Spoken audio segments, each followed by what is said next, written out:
Bonsoir madame, bonsoir mademoiselle, bonsoir monsieur. Aujourd'hui, on parle microcrédit. Microcrédit, c'est comme microprocesseur, microscope ou micropolyadénopathie. Oui, on est sur un sur un petit truc, quoi. Petit mais costaud.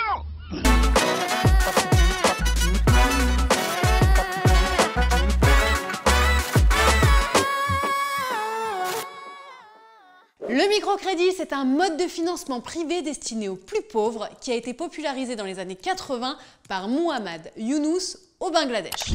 Use that power. Et il a eu du pif, ça lui a permis de gagner le prix Nobel de la paix en 2006. Ce crédit doit servir à développer une activité professionnelle, le microcrédit professionnel qui représente la majorité des projets, ou à favoriser l'insertion sociale, le microcrédit personnel. Et il est destiné aux personnes qui ne peuvent pas obtenir de prêts classiques auprès des banques traditionnelles. Ah oui!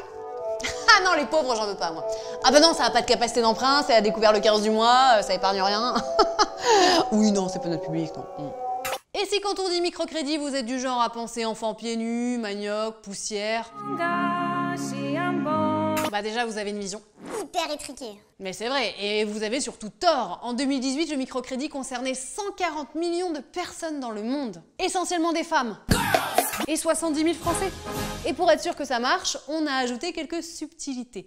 Petit 1, qui dit micro, dit... Karaoké. Oui, mais pas là. Qui dit micro, dit petite somme. Et du coup, pour les burgers à la truffe d'or supplément caviar avec feuilles de diamant, j'ai une idée exceptionnelle pour la livraison. On va avoir une foule d'albatros qui survolent en permanence l'île de France et dès qu'il y a une commande, t'amènes ton burger, il te check de l'aile et il repart. Les gens, ils ont jamais vu ça, c'est quelque chose d'incroyable. Pour ça, il me faut un petit prêt de 1,5 million d'euros.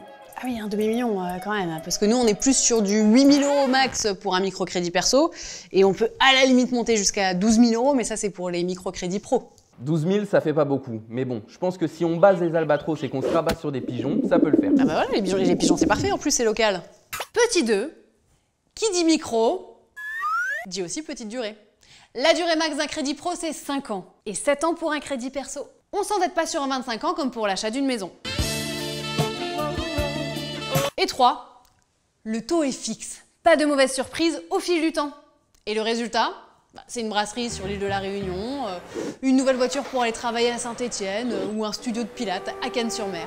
Et moi j'ai acheté tout mon matos avec ce crédit. Super, merci Loïc. Je peux continuer? Bref, il y en a pour tous les goûts. Après, certaines voix se font entendre pour souligner quelques inconvénients au microcrédit. C'est notamment le cas d'Esther Duflo. Bah, elle y connaît quoi, elle? Également prix Nobel d'économie. Ok. Qui souligne notamment que le microcrédit dans les pays pauvres, ça permet surtout de consommer plus, mais rarement de créer un petit business. Les effets du microcrédit sont zéro.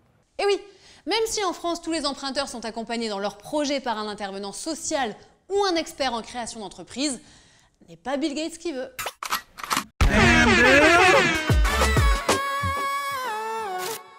C'est bon, j'étais bien? Non, parce que j'avoue que parler des emprunteurs à faible ou très faible revenu, j'étais pas hyper à l'aise, quoi. Enfin, c'est assez éloigné de mon milieu, tu vois. Enfin bon, après, c'est comme ça. Hein. Bon bah, ciao! Richard? La voiture?